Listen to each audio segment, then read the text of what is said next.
Well, what's up again there, guys? Brian here, the Three Topics Gamer, and I have another discussion video to talk about. And as I'm sure you can see from the title, you know what it's going to be about. So, it seems that Microsoft has made another major purchase by purchasing Activision and all its publishers and development teams. And, yeah, everyone is going absolutely crazy about this announcement. And I'm hearing all kinds of things, people saying, oh, Xbox is now winning the console war, and Sony's going out of business. Sony doesn't have any game. Like, this is just stupid. Now, I recognize that, heck, yeah, this is a major move. No one's questioning that. I mean, they spent a lot of money to get a lot of these development teams and ultimately make a lot of these games into probably going to be eventual exclusives. The only one that I've seen on that list that's even remotely interesting is Call of Duty, which I'm going to be honest, as someone who's a PlayStation person and has openly acknowledged since the first Xbox that Xbox is typically better with shooters, I'm actually shocked that Call of Duty wasn't made an exclusive like over 10 years ago. So the fact that, yeah, we're kind of getting to that point where, yeah, there's going to come a time where, guess what? Call of Duty will be probably an Xbox console exclusive, probably, and be released on PC. Doesn't bother me in the slightest. Heck, if it comes to a point where I can no longer play Call of Duty games on a PlayStation, I've got no problem with that. Heck, all the better Call of Duty games I already own, so I'm not worried about that. However, I think the lesson I've learned from this is it seems like they're gearing themselves up for a potential future to which their Game Pass is the future of gaming, which I'll be honest, I don't really understand exactly how that Game Pass works. From what I've heard, from what I can understand, you basically pay like a little subscription fee, and you get access to what, as last time I checked, like 300 games. But how does that work towards like for anyone in the comments? Explain this to me. How does that work with new games? Like, do you still pay only like $9 or $15, and you can play new games like when they come out? Or do you pay like a premium price? Like, someone explain that to me. However, I will say this. I do believe that Sony has to respond. They've been relatively quiet. They haven't really had any major announcements. They didn't announce anything at the Video Game Awards, which I was surprised about. I mean, I think they just announced that they have like a new VR set, like PlayStation VR 2, which heck, I didn't even test out the first VR, so I'm not interested at all. So I will admit that Sony has been relatively quiet. And there's still a number of developers and publishers that I think that if they really want to respond, they could purchase. I mean, I would love to see them, pick up either Konami and bring back the Metal Gear franchise. I would love to see them, maybe pick up Capcom or maybe pick up Square Enix. Because you have to remember that those are Japanese companies, and I just cannot imagine a Japanese company or developer and publisher wanting to be owned by an American company in Microsoft. I just can't see it happen. If it does happen, I'll be shocked, but I don't see it happening. So I don't think we have to worry in that sense. However, what I take from this is I think we're kind of getting to a point where the division between games that you can play is starting to get much bigger. And what I mean by that is, for the longest time now, I'm a 90s kid. There was when it came to games in general, exclusives were important, but for the most part, most games could be played on all consoles. My fear is that if Microsoft keeps purchasing all these development studios, we're gonna get to and if they're spending all this money, you can bet they're gonna want to make them exclusive. There's no question about that. What I'm concerned with is we're going to get to a point where instead of all games becoming, like, instead of exclusives being the minority of games that come out every year, it's going to become a much bigger margin. Now, here's an example of what I'm really afraid of. Let's say, for example, that there's 100 games coming out in a year. Like, let's say 100. If Microsoft purchased so many studios to the point where, let's say, 75% of those games are owned by Microsoft now owned studios, and that remaining 25% is divided between Sony and Nintendo, which a lot of people are forgetting about Nintendo, which is shocking, that they're going to own a monopoly on the majority of games that comes out. And when you have that much control of the amount of games that comes out, that has me very much concerned. And I think it's even worse because this whole Game Pass thing is completely digital. Now, I recently celebrated my 10-year anniversary, and I've thought ahead to potentially getting to a point where I no longer might not be on YouTube if things don't improve.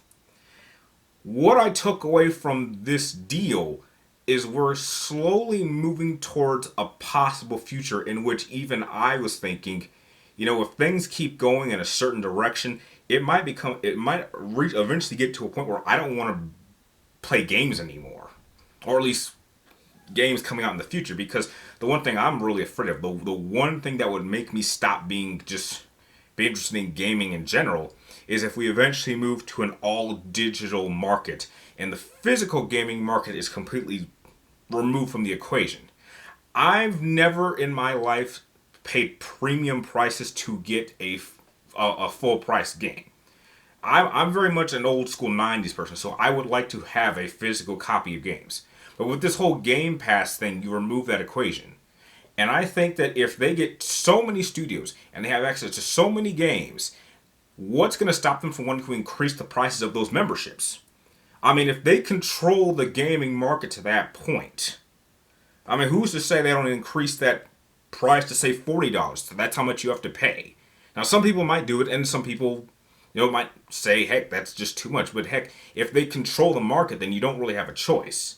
And I think Microsoft having that much power is not very good for everybody. Now, heck, if you're an Xbox person, it's great because, heck, you have all these games.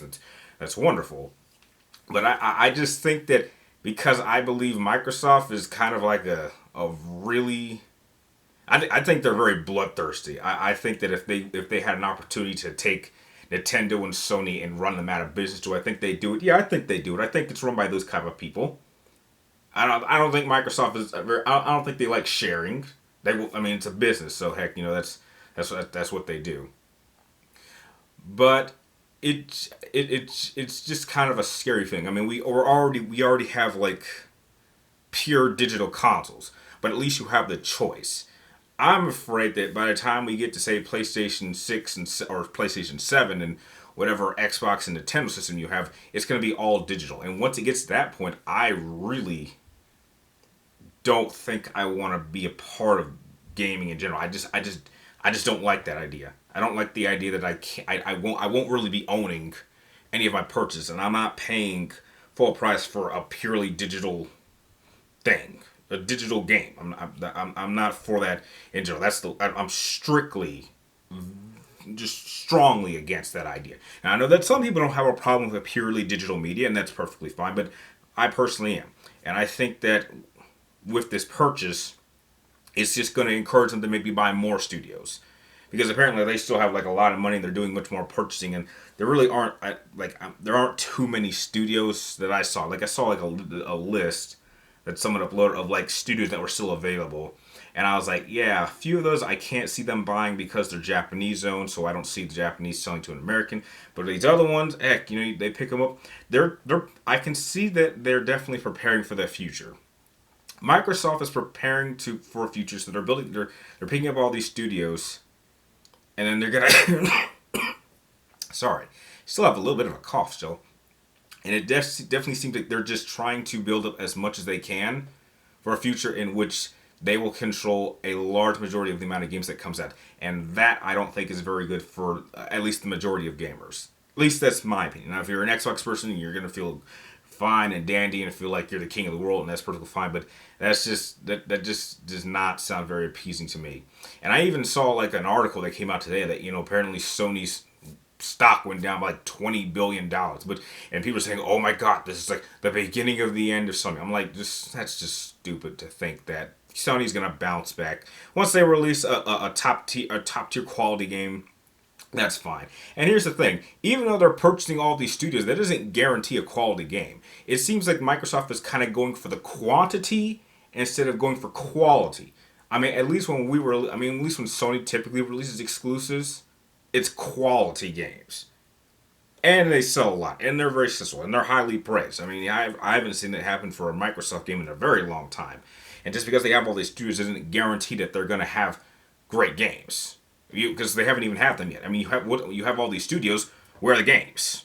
I mean, when the games start coming out, like in 2, 3, 4, 5 years, then you can talk to me. But don't talk to me about it now. I mean, it's nice to kind of look forward towards the future, but heck, you can't predict what's going to happen. Anything could happen. Who knows? So I just think the response is kind of a little bit ridiculous from some of these other YouTube channels, how they're just kind of blowing this out of proportion. I'm not I'm not saying that purchasing Activision isn't a big deal. It certainly is, and it's definitely going to be the tipping point for why people will play on one platform or another. But I'm just thinking, for me, it's just like I think in the long term, I'm just more concerned on what the consequences of one company having all these studios and having all this power, and then being willing to put it on a purely digital medium is going to be like. Because that's something that I just don't agree with. Now, heck, if you have no problem with that, then it's not going to bother you at all. But this is something for me that I'm afraid of, and who knows. But I do believe eventually Sony will have to respond with something, because this is what everybody is talking about. They can't be quiet about this. I think at some point they need to, I don't know, maybe make a slight return to E3 eventually, or have their own conference or announcement. But they need to come back hitting with a lot of quality games and making some major moves. And I think there's a lot of pure moves that they could make easily that would kind of tip the balance. Because, trust me, as much as I'm not a big fan of Xbox, I have nothing against people who are. As far as I'm concerned, I'm above the whole toxic console wars thing. As far as the way I see it, it's all fun and games at this point. I mean, yeah, it's nice to kind of bash on Microsoft and Xbox players every once in a while, but it's all in good fun. It's just like supporting your own sports teams. I mean, heck, I like to support my console, which is PlayStation, but I don't want to see Microsoft and Nintendo, especially Nintendo, go out of business. I mean, trust me, competition is good. Competition pushes everyone to want to be better, and when everyone is doing better, we as the gamers are the ones that really benefit from it. They make money, we get quality content, and I think when both sides get what they want, everyone is happier for that. So, while, heck, congrats on Microsoft on this purchase, but heck, I think it's just kind of got me a little bit fearful about how the future of gaming is going to be. But I think in the short term, I'm not too concerned about it. I do think that something will be announced soon, hopefully. I'm just predicting. But yeah, I'm really not too concerned about it, because the games that I did see that from these studios, most of them I'm not even interested in.